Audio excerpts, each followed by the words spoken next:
The convoy first registered on Ukrainian reconnaissance drones at 10:14 that evening.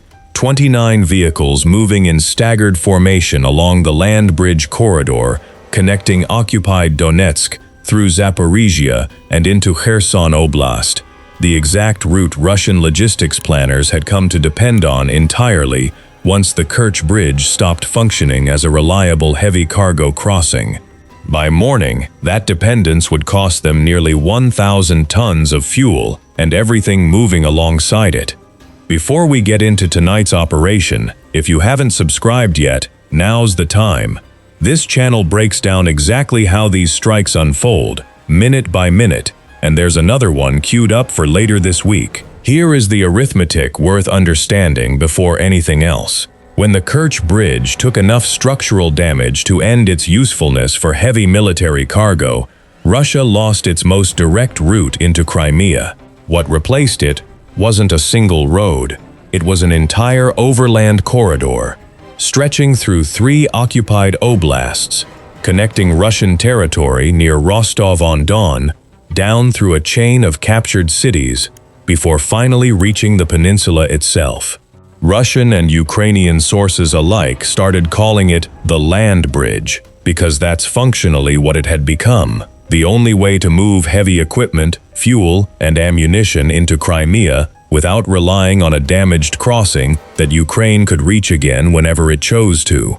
Every convoy moving along that corridor now represents something the Kerch Bridge used to carry alone. Cut enough of those convoys, and you're not disrupting one shipment. You're threatening the entire replacement system Russia built specifically because the original route failed. Oksana Berezinska ran the targeting model behind tonight's strike. Her section called her Bridge, not for any irony intended at first. The nickname came from her original assignment 18 months earlier, mapping Kerch Bridge repair timelines. But it stuck once she pivoted entirely to studying the land route that replaced it, because by that point, nobody in her section could imagine calling her anything else. Before the war, Oksana had spent 6 years as a supply chain analyst for a Ukrainian agricultural export company, work that had trained her to think about a transportation corridor the way a farmer thinks about a harvest window, not as a single event, but as a narrow, predictable stretch of time during which an entire season's output has to move through a limited number of physical bottlenecks, or it doesn't move at all. She had transferred to Ukraine's unmanned systems forces in mid-2023 and had spent the better part of 2 years building an increasingly detailed model of exactly how Russian logistics planners routed convoys along the land bridge corridor once the Kerch Bridge stopped being a reliable option. If tonight's breakdown is teaching you something new, drop a like and make sure notifications are on. We cover a different tactic every time, and you don't want to miss the pattern building across this whole campaign. She had spent 11 weeks tracking convoy movements, specifically along the corridor's southern stretch, the final approach through occupied Kherson before vehicles crossed into Crimea proper, because that stretch of road ran through open, low terrain with almost no natural cover, forcing Russian logistics planners into a predictable choice: move convoys at night, in tight formation, along a limited number of viable routes that avoided the worst of the terrain's exposure. Tonight's convoy was the 4th she'd tracked using this exact pattern, and the largest by a significant margin: 29 vehicles, carrying what her intelligence assessment estimated at nearly 1,000 tons of fuel, split across tanker trucks, interspersed with a smaller number of ammunition carriers, and a modest armored escort. Here is the mechanism that made tonight's strike possible, and it's worth understanding before the engagement itself begins. A convoy this size, moving through open terrain at night, relies heavily on speed and darkness rather than fixed defensive positions to stay safe, because building permanent air defense coverage along an entire overland corridor stretching hundreds of kilometers simply isn't logistically possible. What that means in practice is that a convoy's actual defense, at any given moment, comes down to whatever mobile escort vehicles are traveling with it, and those escorts however capable individually, cannot provide the kind of layered, redundant coverage a fixed installation like an airbase or a missile depot might have. At 10:41, 27 minutes after first detection, Oksana's team confirmed the convoy's route and speed, calculating that it would reach a shallow river crossing roughly 30 kilometers from the Crimean border within the next hour, a natural choke point where the road narrowed to accommodate a temporary military pontoon bridge, the permanent crossing having been destroyed earlier in the war and never fully rebuilt. Make sure you're subscribed before we get into the engagement itself. This next part is where tonight's strike either works exactly as planned or it doesn't. At 11:52, 7 Ukrainian strike drones lifted off from a forward staging position, time to arrive as the convoy's lead vehicles approached the pontoon crossing, splitting into 2 groups as they closed the final distance. At 12:03 and 14 seconds, the convoy's forward escort, a single BTR-82A positioned roughly 200 meters ahead of the lead fuel tanker, picked up the first group of 4 drones at just under 1,500 meters, opening fire with its 30mm cannon. The gunner's first burst missed, the range still slightly beyond what the weapon could reliably hit a fast, low target at. At 12:03 and 40 seconds, the BTR fired again, closer now, and this burst found the lead drone directly, destroying it roughly 600 meters out. Kill count, 1 of 7. At 12:04 and 9 seconds, the 3 remaining drones in that first group split their approach, 1 continuing straight in to hold the gunner's attention, 2 dropping low along the riverbank itself, using the water's edge and the terrain's natural depression as cover against the BTR's direct line of sight. At 12:04 and 31 seconds, the BTR's gunner, tracking the drone still holding a direct approach, fired a third burst. Clean hit, roughly 300 meters out. Kill count, 2 of 7. A genuinely solid defensive performance from a single escort vehicle working alone, without the benefit of a second gunner covering a different bearing. If you're wondering how this convoy's defense compares to some of the more heavily escorted ones we've covered before, stick around, because the answer says a lot about why this specific corridor has become such a problem for Russian logistics. Here is what 2 of 7 committed drones destroyed means for what's still inbound. 5 drones remained, 2 of them shielded along the riverbank and closing on the pontoon crossing itself, and 3 more from the second group not yet engaged at all, because the BTR's single gunner, however skilled, could only track 1 threat axis at a time. At 12:05 and 2 seconds, the second group of 3 drones crossed into range from the convoy's opposite flank, bearing the rear escort vehicle, a second BTR-82A,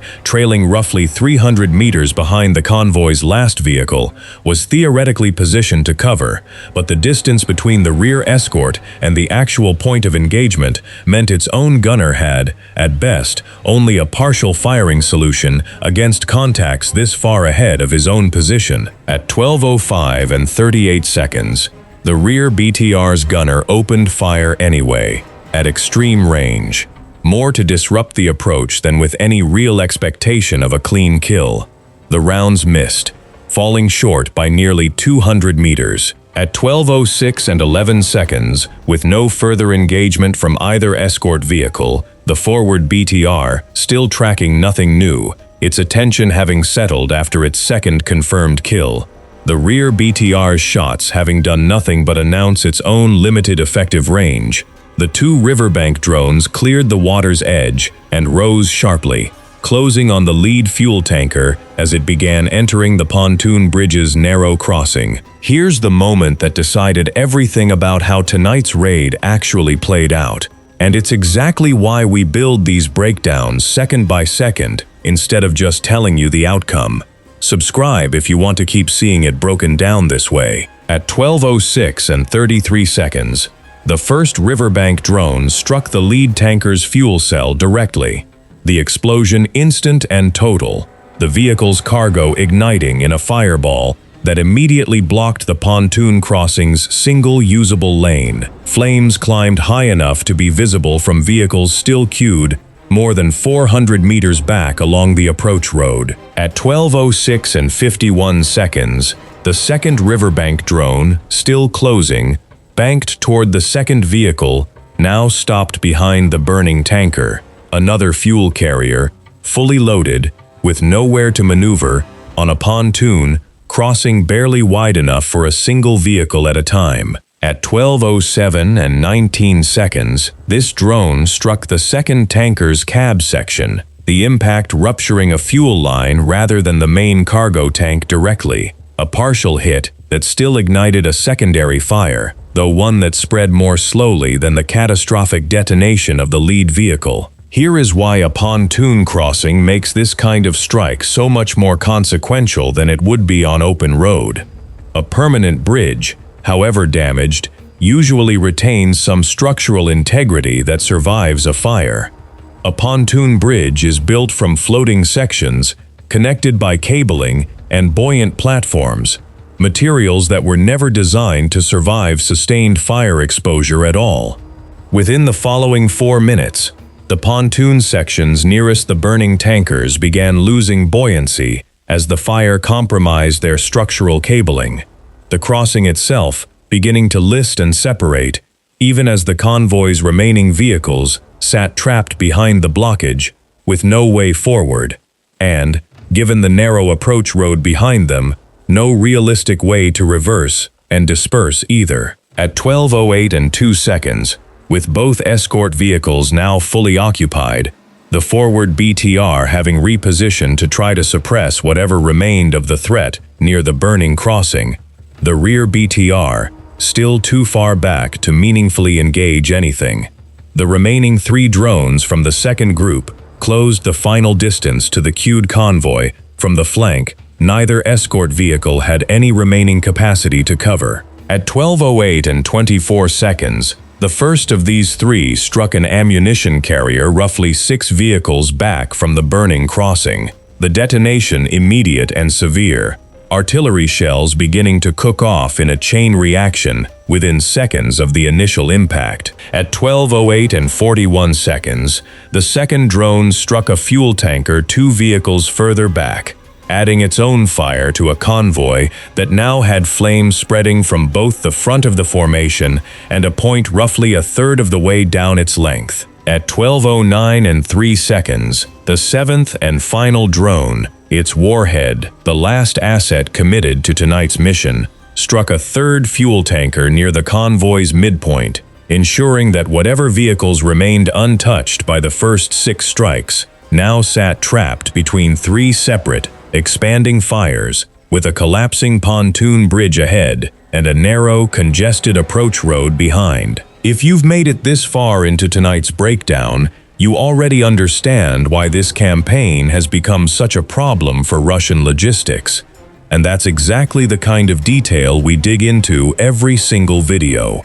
Subscribe now so you don't miss the next one. The mathematics of tonight's raid, stated as plainly as any engagement in this campaign. 7 drones committed, 2 intercepted by a forward BTR-82A crew, working entirely alone, achieving a genuinely competent 29% interception rate against an unannounced strike package, split across 2 separate approach axes. The rear escort vehicle, positioned too far back to provide meaningful support, contributed nothing beyond a single ineffective burst of suppressive fire. 5 drones reached their targets. 29 vehicles, carrying close to 1,000 tons of fuel, sat trapped on and around a pontoon crossing that was, within minutes, no longer structurally capable of supporting vehicle traffic at all. By 12:21, 15 minutes after the first tanker's fuel ignited, the pontoon bridge's central sections had fully separated from the surrounding platforms, sinking partially into the river and severing the only crossing point this specific stretch of the land bridge corridor had relied on since the permanent bridge's earlier destruction. Secondary detonations continued sporadically among the convoy's ammunition carriers for nearly 20 additional minutes as the fire worked through vehicles that had never had any realistic chance of escaping the trap once the lead tanker blocked the only way forward. Here is the strategic cost that extends beyond the 29 burned vehicles themselves. This specific river crossing, the only viable pontoon bridge along this stretch of the land bridge corridor, is now completely unusable, its structural sections either sunk or damaged beyond field repair. Russian logistics planners lose not just tonight's cargo, nearly 1,000 tons of fuel that never reached Crimea, but the crossing point itself, forcing every future convoy along this segment of the corridor to find an alternate route, adding time and exposure to a supply chain that was already, by the time tonight's convoy left its staging area, operating under considerable strain. Regional Russian officials reported, within hours, a transportation incident along a supply corridor in southern occupied territory, language calibrated to avoid confirming what satellite imagery would eventually make impossible to obscure. A convoy destroyed, a critical river crossing rendered unusable, and a single forward escort vehicle that had, working entirely alone against a threat split across two separate axes, achieved a genuinely respectable defensive performance that simply wasn't enough against a strike specifically built to exploit the exact geometry a pontoon crossing forces onto any convoy trying to use it. Oksana Berezinska closed the operation's log entry before dawn, cross-referencing confirmed damage assessment against her own 11-week corridor model to confirm what patient tracking had predicted, that the land bridge's temporary pontoon crossings, hastily built to replace infrastructure destroyed earlier in the war, represented exactly the kind of exploitable weak point that made this entire stretch of the corridor considerably more vulnerable than the permanent road network further north. She did not treat tonight's outcome as a closed case. What she opened instead was a new tracking file, built around every other temporary crossing point along the corridor's southern approach into Crimea, because a supply route that depends on hastily rebuilt infrastructure to replace what the war has already destroyed once doesn't have an unlimited number of ways to keep replacing what gets destroyed a second time. If you want to see exactly which crossing point gets tracked next, subscribe now, because this campaign isn't over, and neither is this channel's coverage of it. Would you have targeted the pontoon bridge itself directly to guarantee its destruction, or does destroying the convoy's fuel cargo the way tonight's strike did, and letting the resulting fire take the crossing down as a consequence, represent the smarter use of a limited number of drones? Drop your answer below.